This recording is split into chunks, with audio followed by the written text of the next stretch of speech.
Amém.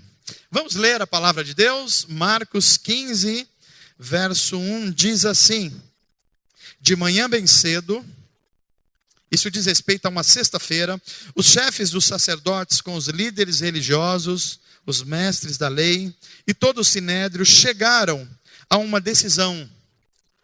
Amarrando Jesus, levaram-no e o entregaram a Pilatos. Você é o rei dos judeus? Perguntou Pilatos.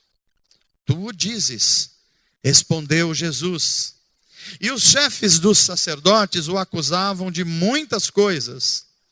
Então Pilatos lhe perguntou novamente: você não vai responder? Veja de quantas coisas o estão acusando. Mas Jesus não respondeu nada. E Pilatos ficou impressionado. Por ocasião da festa da Páscoa, era costume soltar um prisioneiro que o povo pedisse.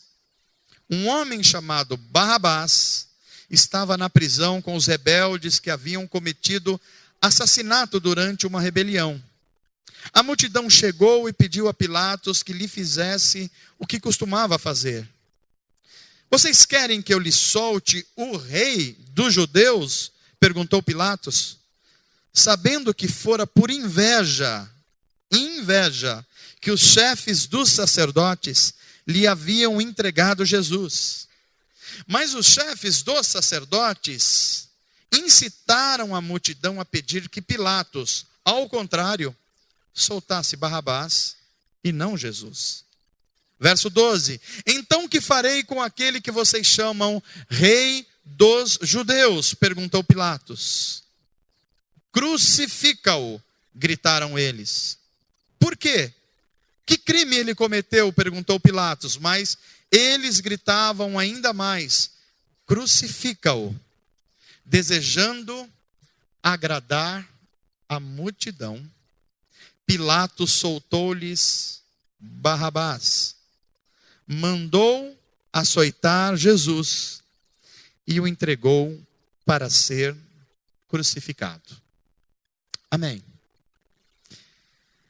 Estamos diante de um texto bíblico daqueles que são centrais para a nossa fé, para a nossa compreensão de vida e que marca os momentos finais do ministério de Jesus no mundo dos homens.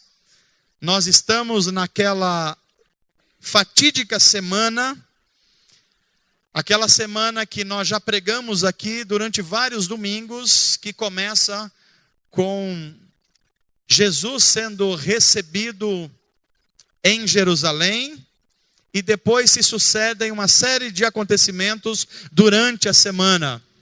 Esse texto que nós lemos, ele diz respeito à sexta-feira dessa semana. E a vida de Jesus, ela é o centro da história.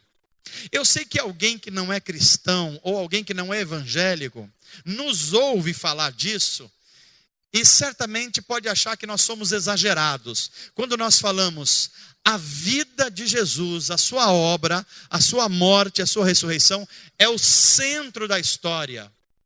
Pode ser que alguém ache exagerado, mas não há nenhum motivo para a gente deixar de falar isso. Ao contrário, há muitos motivos. Por exemplo, nós só dizemos que estamos no ano de 2019 porque Jesus Cristo nasceu há 2019 anos. Portanto, Jesus é o centro da história. É Ele que divide a história, mas não só divide a história em termos cronológicos. Jesus divide a história em termos de relacionamento dos homens com Deus, de um retorno dos homens à vida e ao autor da vida, ao próprio Deus. Então, se a vida de Jesus é o centro da vida e da história, nós precisamos frequentemente, ou todos os dias, voltar à vida de Jesus, porque é de lá que flui a nossa vida. É de lá que flui esperança ou não. É de lá que flui verdade ou não. se nós olharmos para nós mesmos, se a gente olhar apenas para o que está diante dos nossos olhos físicos, muito provavelmente a gente vai se decepcionar com a vida, com os propósitos da vida, com as pessoas ao nosso lado, com as autoridades, com as pessoas que a gente admira. É por isso que a gente precisa olhar para a vida de Jesus, ver como ele respondeu às dificuldades da vida e como ele passou por todas as coisas e saiu do outro lado vitorioso. E a prova que ele foi vitorioso é que nem mesmo o maior dos inimigos do homem, a morte, pôde detê-lo. Então, quando nós olhamos para a vida de Jesus, a gente vê uma série de coisas que fluem da vida dele. É muito comum nós pregarmos aquilo que Jesus fez, quando ele curou pessoas, quando ele levantou enfermos, quando ele salvou pessoas desesperadas, como ele deu sentido à vida de um grupo de pessoas. Mas hoje eu queria me atentar, não propriamente o que Jesus fez, mas o que fizeram com ele. Não como Jesus agiu, mas como agiram em relação à vida dele. E é por isso que eu estou lendo com vocês e li o texto sobre Pilatos. A vida de Jesus, uma vida de justiça, de perdão, de esperança, de recomeços, uma vida de cura, uma vida que impressionou o mundo de então e continua impressionando. Mas essa vida agora sob o olhar de pelo menos 4 pessoas na história. Os evangelhos vão dizer isso, e o apóstolo Paulo vai dizer na carta aos Filipenses, que Jesus, sendo Deus, ou seja, sendo portador de todo o poder sobre todas as coisas, ele se esvaziou da sua glória. Ele se esvaziou da sua honra, do seu poder e se sujeitou a se tornar um ser humano na história. Um ser humano que veio ensinar a gente como é que a gente vive o projeto de Deus para a vida.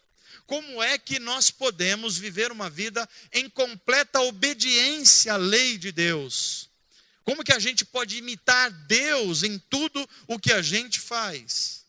E os evangelistas vão relatar e nos informarem quando Jesus passa nessa semana fatídica que ele vai à cruz, pelo julgamento de 4 pessoas. 4 pessoas.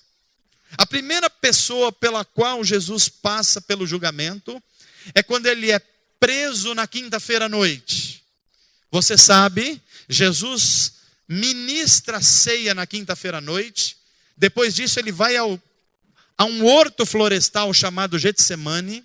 Lá ele convida os discípulos para orar, e é uma dificuldade enorme para os discípulos se manterem acordados. E aí o que acontece? No final da noite, ele é preso pela guarda do templo judaico, com apoio dos soldados romanos. Isso é quinta-feira à noite. E ele é levado para onde? Jesus é levado para ser julgado para um homem chamado Anás. Quem é Anás? Anás é um dos políticos e religiosos do Israel antigo. Anás era o sumo sacerdote do ano anterior. Em Israel, todos os anos mudava o sumo sacerdote. Havia um grupo de sacerdotes e o chefe dos sacerdotes se chamava sumo sacerdote. Anás não estava mais no cargo, mas olha só o que acontece. Levam Jesus para ser julgado por ele. E Anás era um senhor já velho, bastante ambicioso. Alguém que tinha enriquecido com coisas ilícitas do próprio templo. Era um injusto julgando um justo. Não poderia sair coisa boa daí. Primeiro que Jesus não poderia ser julgado à noite. Na cultura judaica e na lei judaica isso é proibido. Mas começa tudo errado com esse homem que está olhando para o ser humano mais incrível que tocou essa terra. E ele, com a sua injustiça, com as suas ilicitudes, ele tenta se colocar numa posição superior a Jesus e tenta julgar a Jesus. Na sexta-feira de manhã, Jesus é mandado para um outro homem. Quem é esse homem? Caifás. E Caifás é outro homem ambicioso. E ele pergunta para Jesus assim: você confirma as acusações que estão sendo feitas a você, que você diz ser o rei de Israel? E o texto de Marcos vai nos dizer que a resposta de Jesus a esse homem é simplesmente: se você conhecesse as Escrituras, você saberia que tanto os salmos dizem a respeito de mim, como os profetas, como Daniel, dizem a respeito de mim. E aí Caifás diz: ele blasfemou. Ele está dizendo que ele é Deus. E para um judeu só existe um Deus. E o Messias que virá não pode ser ele. Segundo julgamento. Tem um terceiro julgamento. Herodes. Herodes era um representante do Império Romano em Israel. Governava Galileia, a parte norte de Israel. E Herodes também não tem sucesso ao se deparar com a grandeza moral e espiritual de Jesus. Mas eu quero me deter aqui a um outro julgamento. O julgamento de um homem chamado Pôncio Pilatos. Quem era Pilatos? Pilatos era o procurador romano na Palestina. Pilatos era a voz do imperador romano na Palestina, onde Jesus nasceu, cresceu e morreu. Ele é quem dava as cartas. Pilatos era quem mandava soltar e quem mandava prender. E Pilatos era representante de Roma. E Roma tinha uma reputação no mundo antigo de fazer julgamentos justos, de ouvir os dois lados da questão, de ter parcimônia na hora de ouvir uma acusação. E Pilatos era o representante desses tribunais. Então, quando os judeus julgam Jesus através de Anás e Caifás, e dizem que ele é culpado de blasfêmia, o Império Romano olha e fala assim: blasfêmia é um assunto religioso, e eu não tenho nada a ver com isso, eu sou Pilatos. Eu só julgo acusações políticas contra Roma. Se vocês não tiverem uma boa acusação contra esse homem, não adianta trazê-lo para mim. Mas os judeus, com seus sacerdotes corrompidos, eles falam: nós temos. E eles apresentam 3 acusações contra Jesus. Olha que coisa curiosa. A primeira acusação sobre Jesus é: os judeus o acusam através do seu sacerdote de ele subverter a nossa nação. É a primeira acusação. Ou seja, esse homem não está seguindo as nossas tradições. E as nossas tradições dizem que um Deus só existe. É Jeová ou Yahvé. E esse homem está dizendo não só que ele é um servo de Yahvé, mas que ele é o próprio Deus que veio visitar os homens. Ele está subvertendo a nossa cultura e a nossa nação. Segunda acusação sobre Jesus: esse homem disse que está trazendo um reino, e que esse reino não é desse mundo. Isso significa que esse homem está dizendo que a gente não precisa mais pagar impostos a César. Percebe a artimanha do que está sendo construído aqui? Terceira acusação sobre Jesus, e a mais séria de todas: este homem está sendo trazido a você, Pilatos, porque ele se autodeclara o Cristo. E se você não sabe, Pilatos, nós vamos dizer: na cultura e na religião judaica, quem se declara o Cristo, se declara Deus. E quem se declara Deus é o rei sobre Israel. Essa acusação, sim, causa interesse em Pilatos. Porque no Império Romano e na Palestina só podia ter um rei. E o rei era o imperador. Se havia denúncia de que alguém estava se dizendo rei, isso era um crime de rebelião. Então, Jesus é acusado de um crime de rebelião política. E é a partir daí que os evangelistas mostram Pilatos como alguém que está diante de um homem que é justo, mas tem que julgá-lo a partir de um sistema que é injusto. E aqui nós vemos esse homem num profundo debate interior.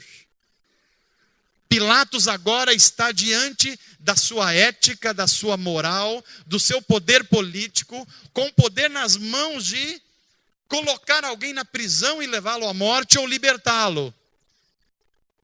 E ele começa a fazer perguntas a Jesus. E os evangelistas vão destacar que ele olha para os judeus e diz assim: eu não encontro nada errado com esse homem. Vocês fizeram as 3 acusações, mas eu não encontro. E Pilatos faz isso registrado pelos evangelistas por 5 vezes. Esse homem chamado Jesus não tem nada do qual eu posso acusá-lo. Mas aqui começa a aproximação da história de Pilatos com a sua história. Aqui começa um homem que começa a hesitar diante das responsabilidades perante a vida. Quem é Pilatos? Pilatos é um homem dividido entre fazer justiça e viver por conveniência. De um lado, o senso da justiça. Do outro lado, a conveniência de tomar decisões que não lhe comprometam. Pilatos é a figura do exemplo do que é a alma humana, do que é o ser humano, que está o tempo todo sendo chamado a tomar decisões. Decisões pela justiça ou decisões pela conveniência. Olha a situação interior dele. Ele sabia que Jesus era inocente, mas ele também sabia que a multidão e a galera estava pedindo a cabeça de Jesus. Pilatos estava com o coração dividido. Lucas 23 diz que ele desejava soltar a Jesus, porque Jesus não tinha nenhuma acusação que lhe fosse comprovada. Mas Pilatos queria ficar bem com a galera. Pilatos queria ficar bem na opinião pública. E é por isso que o coração de Pilatos vai se dividindo. E ele descobriu que chegaria uma hora que ou ele faria justiça, ou ele tomaria decisões por conveniência. E o apuro de Pilatos, meus irmãos, é o meu e o seu apuro. Talvez você não seja um juiz, talvez você não seja alguém que toma decisões tão graves como essa, mas há outras decisões que são também importantes para a vida, que estão diante de você. E você vai ter que decidir como Pilatos decidiu. Ou você luta pela justiça, e às vezes isso tem um preço alto, ou você se acovarda e começa a agir por conveniência. Essa era a luta que estava diante desse homem. Isso aparece no texto de Marcos em 4 expectativas. Olha, primeiro, eu queria que você tivesse a oportunidade de acompanhar comigo. Pilatos, entre fazer justiça e agir convenientemente, por causa da pressão das pessoas, ele tenta transferir aos outros a responsabilidade que era sua. Pilatos está descobrindo que aquele homem que está diante dele é alguém que não tem culpa, embora as outras pessoas estão dizendo que ele tem. Então Pilatos diz assim: eu sei que ele não é culpado, mas eu sei que essa população quer que eu mande a ele a cruz. O que eu faço agora? E alguém sopra no ouvido de Pilatos: Pilatos, esse homem não é aqui de Jerusalém, ele não é da sua jurisdição, ele é lá do norte de Israel, lá da Galileia. E sabe quem manda lá, Pilatos? É o seu colega político Herodes. Quando Pilatos ouve isso, ele vê a oportunidade de não agir por justiça, mas agir por conveniência. E qual é a conveniência? Manda Jesus para a corte do norte, lá para Herodes. Mas Pilatos, essa gente vai matar esse homem. Bem, não tem a ver comigo.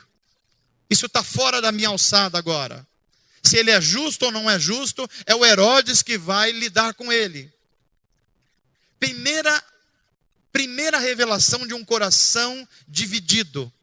Pilatos é chamado à responsabilidade de agir ou com justiça, mas ele se acovarda e age por conveniência. Não importa se vai morrer um inocente. Quem vai julgar é outra pessoa. Olha a segunda luta interior desse homem chamado Pilatos. Além dele transferir a responsabilidade para outra, Pilatos agora está tentando fazer a coisa certa, mas com a motivação errada. Ele está tentando fazer a coisa certa, que é soltar Jesus. Porque ele investiga, ele faz perguntas, ele checa e não encontra nada que possa incriminar Jesus. A coisa certa, soltá-lo. Mas Pilatos verifica que aquele homem que está sendo vítima de um erro judiciário tem agora um subterfúgio que ele pode tentar não se assuste não, ainda tem som aqui. Esse homem está tentando fazer com que ele abra mão de agir com senso de justiça para abrir agora uma possibilidade de ele fazer a coisa certa, mas com a motivação errada. Olha que para mim as crianças estão lá, eu acho que temos apoio, né? Temos apoio, então fiquem tranquilos. Meus irmãos, olhem para mim aqui um minutinho só. Jesus está sendo julgado durante a festa da Páscoa. E o que significa isso? Que durante a festa da Páscoa, um homem era solto, independente se ele era justo ou não. Então agora, Pilatos acha a motivação errada para soltar Jesus. Qual é a motivação? Não importa se ele é justo ou injusto. O que eu vou fazer é se utilizar de uma festa da cultura para eu ficar bem com a opinião pública. Pilatos mais uma vez abre a mão da justiça para agir pela conveniência. Terceira luta no coração desse homem chamado Pilatos, que é minha e a sua luta também. Eu acho que não vai dar para você ver aqui, mas eu vou dizer para você. Se na primeira tentativa ele tentou transferir a responsabilidade para um outro que era sua, e se na segunda luta interior ele tentou fazer a coisa certa, que era soltar Jesus, mas pelo motivo errado, por causa da Páscoa, e não porque ele era justo, agora nós vemos um Pilatos acovardado, tentando satisfazer a multidão, ou seja, jogar para a galera, açoitando Jesus, mesmo sabendo que Jesus não era culpado.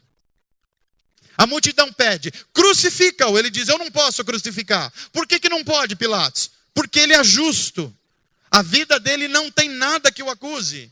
Mas a população está pedindo, a galera está pedindo, os amigos estão pedindo, a opinião pública está pedindo. E aqui eu quero que você reflita que essa luta é minha e sua. Nem sempre a voz do povo é a voz de Deus. Nem sempre o que a opinião pública está achando certo é a justiça de Deus. Nem sempre o que uma maioria está pensando é a voz da justiça. E é o que está acontecendo aqui. Nós temos um homem sabendo que tem um homem justo diante dele, que não pode ser julgado como um criminoso, mas a opinião pública está dizendo, vox Dei, vox populi, a voz de Deus é a voz do povo. Pilatos, se você for romano de verdade, você tem que ouvir os judeus, e os judeus querem que esse homem vá à cruz. A conveniência se sobrepondo à justiça. Quarta e última luta interna do coração de Pilatos, que é a minha e a sua luta. Pilatos tenta persuadir a multidão de que ele é íntegro, mesmo seus atos mostrando o contrário. Olha o que está acontecendo. Pilatos olha e diz assim, olha, eu fiz 5 tentativas para vocês, povo judeu. Eu não encontrei nas minhas investigações nada que o acusasse. Portanto, eu já firmei uma convicção, esse homem não é culpado. Mas Vocês são judeus. Vocês que estão acusando alguém que é da raça de vocês, da religião de vocês, da origem de vocês. Então, mesmo eu sabendo que ele é inocente, vem aquela frase que nós conhecemos até hoje. Eu lavo as minhas mãos. Um coração dividido entre fazer justiça e caminhar pela conveniência. Há muita coisa aqui da vida de Pilatos que faz a gente, nos dias de hoje, colocar-se na mesma posição com ele. Pilatos foi um covarde moral. Pilatos entregou um homem justo para ser morto por um sistema injusto. Pilatos jogou para a galera quando tinha que tomar uma decisão ética. Eu sei o que é certo, mas porque a galera está pedindo, eu faço o que é errado. A conveniência se sobrepõe à justiça. O dilema de Pilatos entre fazer justiça e agir por conveniência está diante de mim e você.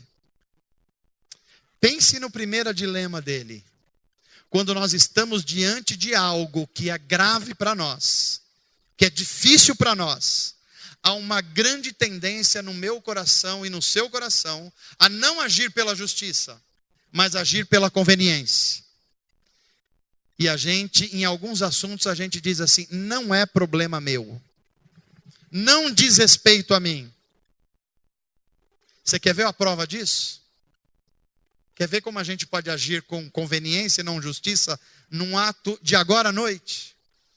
Nós fizemos um pedido aqui para que a gente abra o nosso coração e a gente se reparta com algumas famílias que estão em necessidade nesse momento.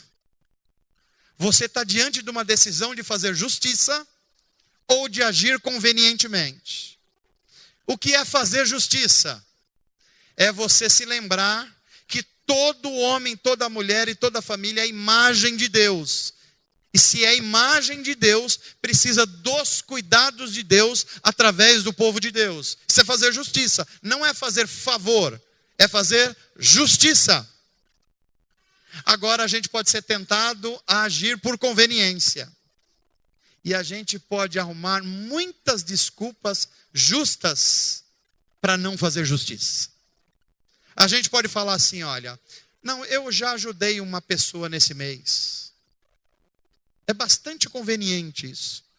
Ou se não, assim, ó, eu trabalhei, eu estudei, eu me esforcei, eu não dormi algumas madrugadas, portanto, eu tenho alguns méritos, e nesse momento eu estou empregado e outros não. Coisa da vida, isso acontece. Nesse momento eu estou tentando cuidar de mim e da minha família, estou fazendo o que me é conveniente. Você pode fazer isso. Mas se nós entrarmos por esse caminho, a gente vai se juntar a homens como Pilatos na história. E como é que Pilatos entra na história? Não é como um dos grandes homens justos da humanidade. Pilatos entra nas confissões de fé, dizendo assim, Jesus, o homem digno, o Deus feito homem, morreu de forma sacrificial sobre o governo de Pôncio Pilatos. Pilatos entra para a história como um homem indigno, como um homem covarde moralmente, como alguém que agiu com injustiça diante da justiça, alguém que lavou as mãos na hora de absolver um justo e deixou um justo ser condenado impiamente. A resposta é, nós vamos transferir responsabilidades? Nós vamos agir pela conveniência ou agir com justiça? O segundo dilema de Pilatos também está diante de mim e você. E qual é esse dilema? Fazer a coisa certa, mas com a motivação errada. Muitos de nós estamos tentando tomar decisões certas, mas pelas decisões e motivações erradas do coração. Eu faço algo para alguém porque eu tenho interesse que alguém se submeta a mim, fazendo a coisa certa pelo motivo errado. Isso tem entrado em muitos relacionamentos e tem matado espiritualmente muitas pessoas. Imagine um casamento que não seguia pela justiça, mas pela conveniência. O que acontece?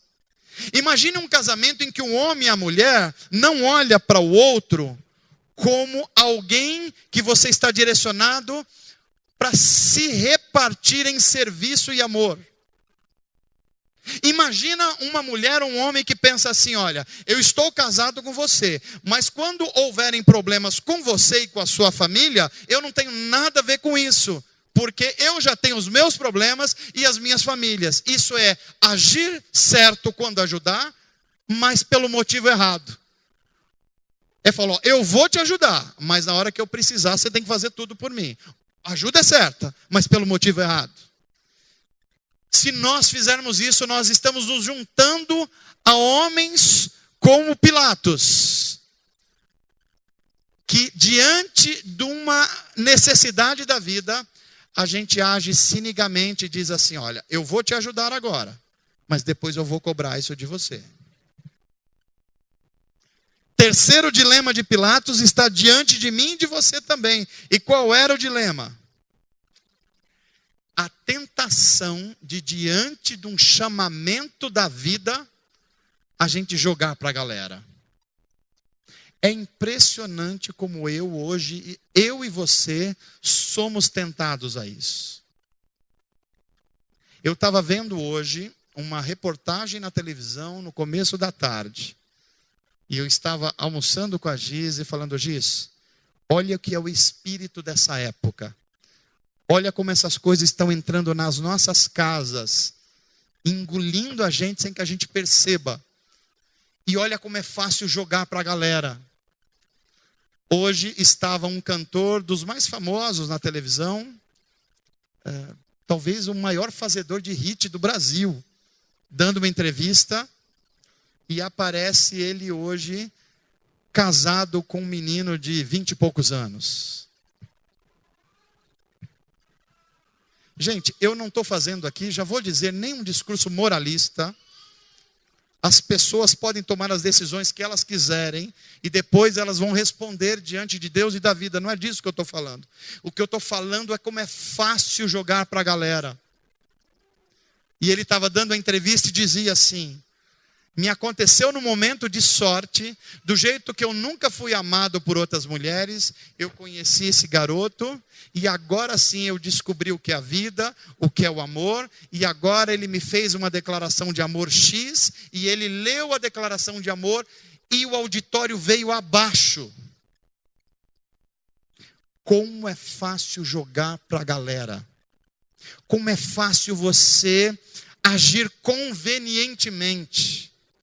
Como é fácil você não amar a justiça e às vezes ter que pagar um preço por isso. E isso que estava na televisão tem acontecido muitas vezes. Curiosamente, eu falava hoje, também um episódio que li hoje, na cultura popular brasileira. Um grande jogador de futebol do Brasil está tendo uma acusação. E é uma história muito estranha. Porque teria sido um caso de estupro, mas a moça diz que é estupro e o jogador diz que é um caso consentido. E no momento que eles estão trocando mensagens eróticas, curiosamente a moça manda uma música gospel para ele. São coisas que você fica olhando e fala: o que está acontecendo com o nosso mundo? O que está acontecendo com a vida dos relacionamentos? Como Deus está sendo percebido? Veja que Deus não é o Deus da Bíblia, da justiça dos relacionamentos e da vida. É um Deus inventado conforme a minha imagem e semelhança. É um Deus que faz tudo o que eu quero e na hora que eu quero. Inclusive quando eu estou fazendo coisas erradas, injustas, eu digo que é Deus que estava mandando fazer isso, e estou pedindo a bênção dele sobre o meu pecado. É muito fácil você ceder à conveniência e não agir pela justiça. É o que Pilatos está fazendo aqui. Mas se nós nos juntarmos a isso, um dia o Rei dos Reis e Senhor dos Senhores, que estava lá como um servo humilde diante de Pilatos, vai se levantar com a sua glória e majestade. Agora não mais num tribunal romano, agora não mais sobre a acusação do sinédrio judaico, mas como Senhor da história. E Ele vai se levantar para mim e você e dizer assim: como é que você agiu na sua vida, no seu trabalho, na sua família, como foi nos momentos graves. Você jogou para a galera, você agiu por conveniência, você deixou que pessoas fossem acusadas injustamente, você passou uma fofoca adiante, você falou uma coisa injusta que destruiu pessoas, ou você pagou o preço de fazer a justiça porque é certo e porque é o projeto de Deus para a vida e é a verdade que liberta quando a mentira destrói. Como é que você agiu? O quarto dilema de Pilatos é também o meu e o seu dilema. Porque Pilatos olha para a população e diz assim: olha, eu sei que não tem mais jeito, fui vencido pela opinião pública. Eu sei que já perdi a luta contra a justiça. Eu sei que eu já estou agindo por conveniência, mas o meu coração não está em paz. Então o que eu faço? A última garantia minha, uma tentativa, é tentar para a história dizendo que eu sou íntegro. Mas quando os atos dele mostram que ele não é íntegro, é quando nós falamos alguma coisa, mas essa coisa não é sustentado pelos nossos atos. Olha o que Pilatos está dizendo: eu não encontro acusação contra esse homem, eu acho que ele é justo, mas eu já perdi a batalha para a opinião pública. Eu quero estar bem na fita. Eu sou um político romano. Eu quero estar bem com os judeus. Então vamos fazer o seguinte: eu acho que ele é justo, mas vocês estão pedindo a morte dele para mostrar que eu sou íntegro. Eu lavo as minhas mãos. Como Pilatos, eu e você somos chamados diante desse dilema moral da vida. Coisas que estão sobre a nossa decisão, e nós falamos assim: olha, eu acho que é errado, mas se você quiser fazer, tudo bem, eu tolero isso. Eu lavo as minhas mãos. Ainda ontem, estou me lembrando aqui também, eu estava conversando com a Giz, tivemos um encontro maravilhoso com a galera do Ato Jovem, né, pastor Rogério? Um tempo muito bom, um tempo de Deus, e a gente estava discutindo masculinidade. E foi um tempo tão precioso, que eu sei que a hora que eu falei masculinidade aqui, veio na sua cabeça sexualidade. Pois é, nós quase não falamos disso. Nós falamos o que é ser um homem de verdade. Isso foi tão precioso, porque a gente teve a oportunidade de discutir, inclusive, o que é justiça e o que é conveniência. E eu estava perguntando para a Giz, eu pedi para ela me responder assim: Giz, eu vou dar 2 conceitos para você. E você me diz quais dos 2 é um conceito cristão. E eu falei 2 palavras para ela, e eu estou falando para vocês aqui. A primeira palavra é tolerância. Tolerância. A segunda palavra é a palavra respeito. Tolerância e respeito. A minha pergunta foi essa: quais desses 2, ou eventualmente os 2, ou nenhum dos 2, é um conceito de fato cristão, que verte da Bíblia Sagrada, que está alinhado com a justiça? O que você responderia? Você está na posição de Pilatos. Você está diante desse dilema moral. Está diante de você tratar uma coisa com tolerância ou tratar com respeito. O que vocês me responderiam? Como não dá para todo mundo falar, eu vou dizer assim: quem acha que é tolerância o conceito que verte da Bíblia Sagrada, levante a mão. Tem gente aqui, ok. Quem acha que não é tolerância, é respeito, levanta a mão. Ok, e quem não acha nada, que está com medo danado de levantar a mão?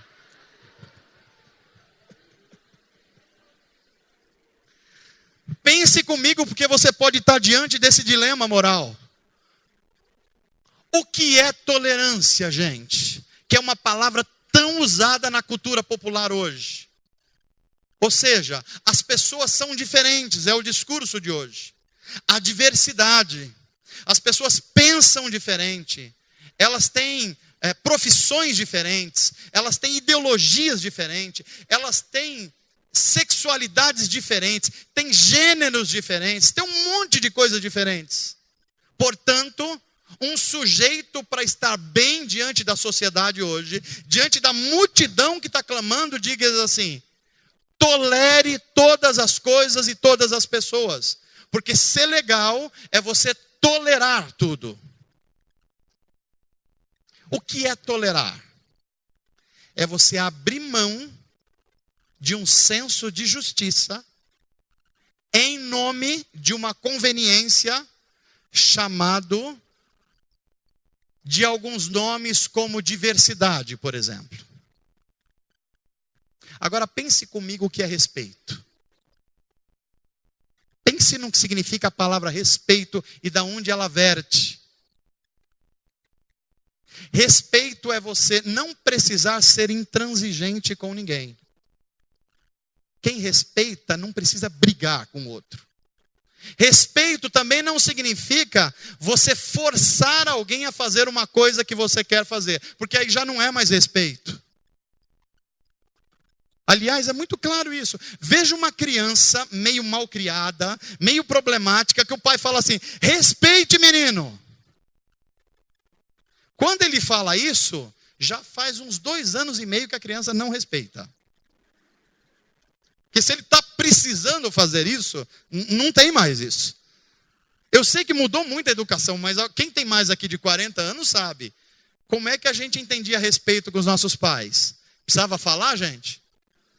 Sabe aquela olhadinha de um pai de antigamente? Só uma olhadinha. E você entendia o abecedário inteiro do negócio.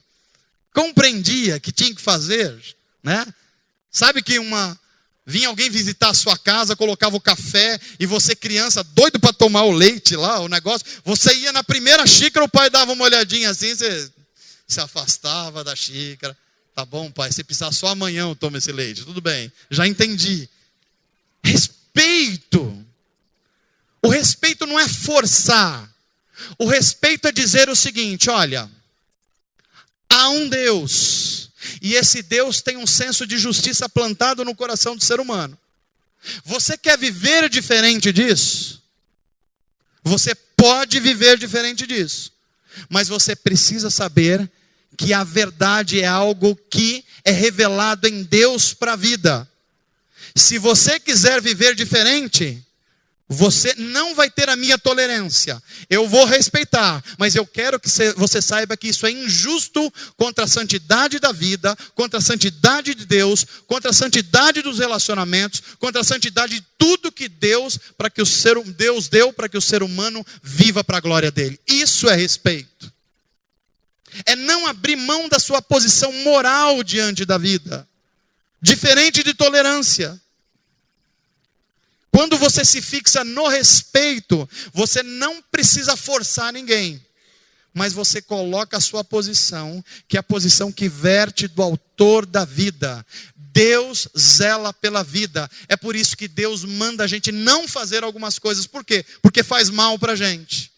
E se a gente não dizer que faz mal, nós vamos entrar pelo caminho de Pilatos, um caminho de morte moral e morte espiritual. Ontem, enquanto nós falávamos isso, nós demos um exemplo. Por exemplo, olha como é a sexualidade humana, que é um tema muito presente, e a gente precisa falar aqui na igreja, ou nas igrejas. Nós estávamos perguntando com jovens ontem, e eu estava explicando que os gregos ensinavam educação para suas crianças assim.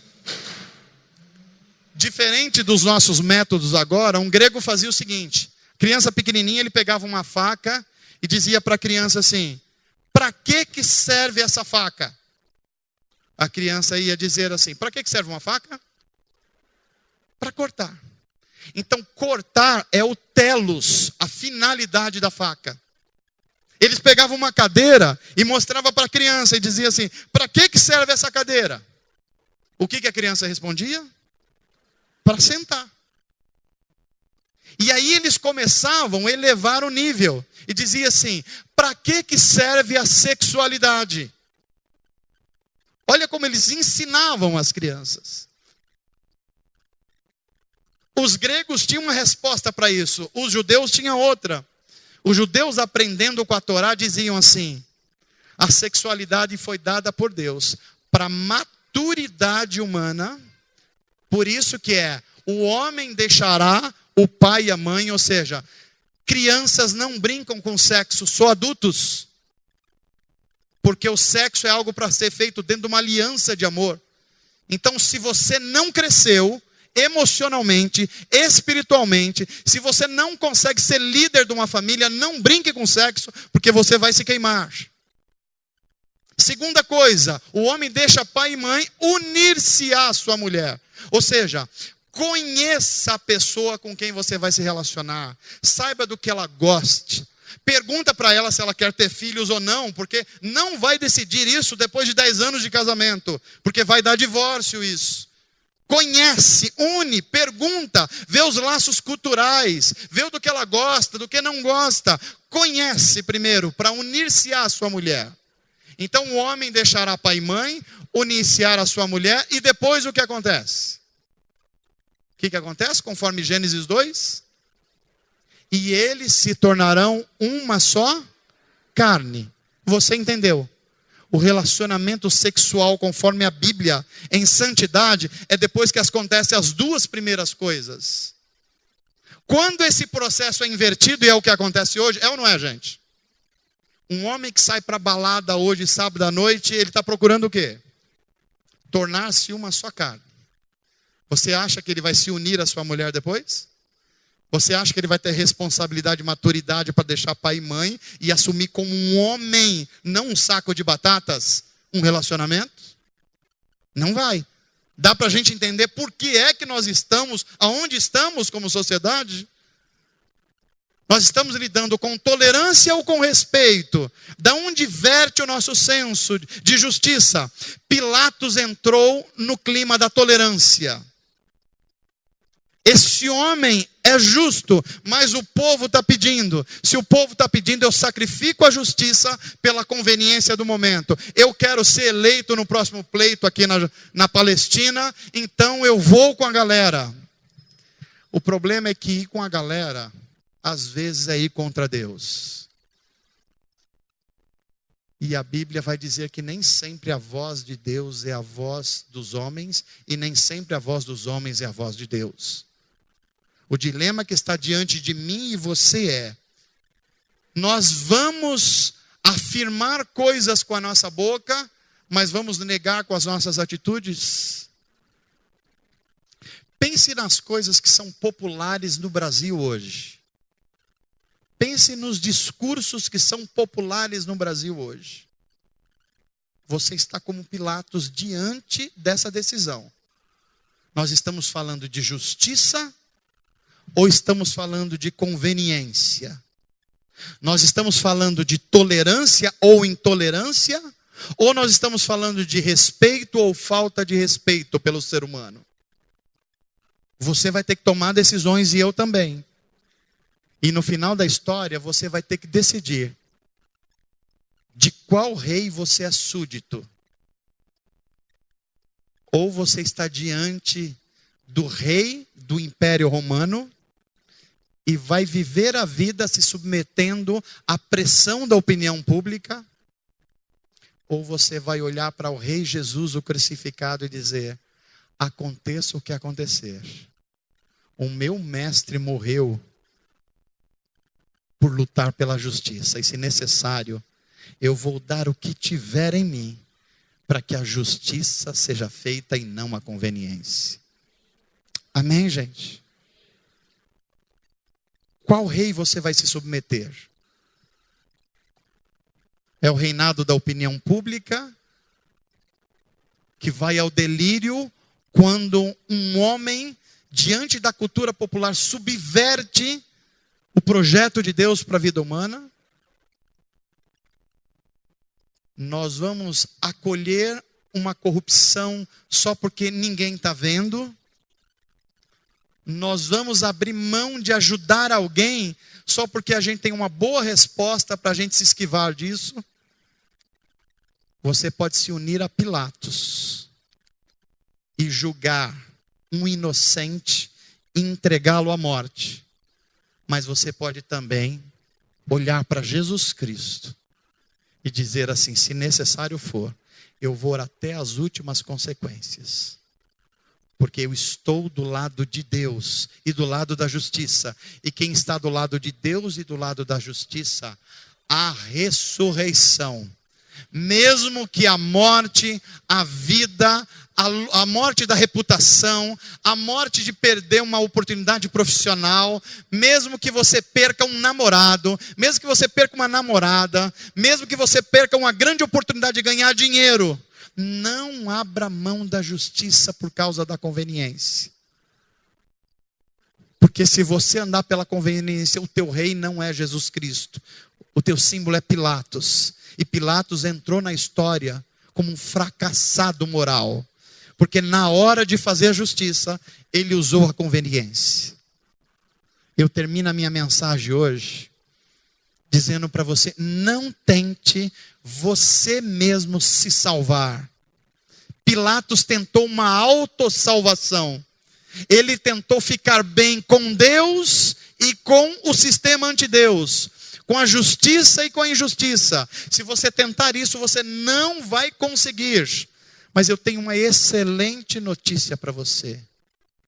Jesus Cristo, quando foi à cruz por mim e por você, e venceu a morte, o pecado e o mundo, e todos os poderes contra a nossa vida com Deus, ele diz: eu vou para o Pai, mas eu vou mandar a vocês outro Consolador, o Espírito Santo de Deus.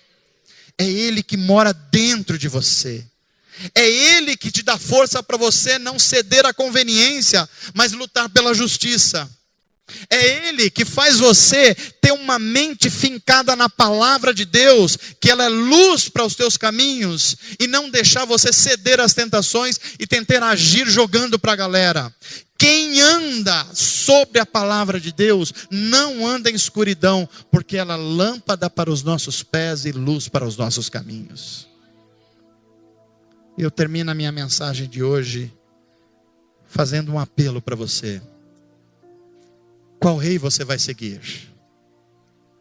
Você pode seguir o rei desse mundo, que já está aparecendo, que a Bíblia diz que está passando, que vai piorar, e que é baseado na chamada tolerância, ou você vai seguir Jesus Cristo, que é aquele que, sendo justo, foi em sacrifício daqueles que eram injustos como eu e você. Mas se você se submeter à vontade de Deus e ao projeto de Deus na história, assim como Deus ressuscitou Jesus ao terceiro dia, tudo que você perder por causa da justiça, Deus vai trazer ressurreição para você. Amém, gente? Que Deus continue falando ao seu coração, e que você saia daqui essa noite com essa pergunta: eu estou agindo pela justiça ou pela conveniência? E se por acaso você chegar à conclusão que não é pela justiça, mas pela conveniência, o Espírito de Deus está aqui hoje para fazer uma renovação na sua mente, no seu coração, levantar você, dar coragem para você, para que você veja a beleza de Cristo, a beleza da justiça. E aí vai acontecer aquilo que diz a Bíblia Sagrada no livro do profeta Amós: quando nós, como pessoas, como igreja, como famílias, amarmos a justiça, então o Senhor ouvirá dos céus, perdoará os nossos pecados, curará as nossas feridas, sarará as nossas famílias, transformará os nossos filhos, mudará a história da nossa nação, a história do nosso bairro, a história da nossa cidade, a nossa história. Por quê? Porque o rio comerá como a justiça, e os mares com a bondade, a benignidade e a glória de Deus. Se você anseia por um mundo assim, por uma sociedade assim, que é uma prefiguração do novo céus e da nova terra, lute por isso. Fique do lado da justiça e não viva por conveniência. Em nome de Jesus. Amém.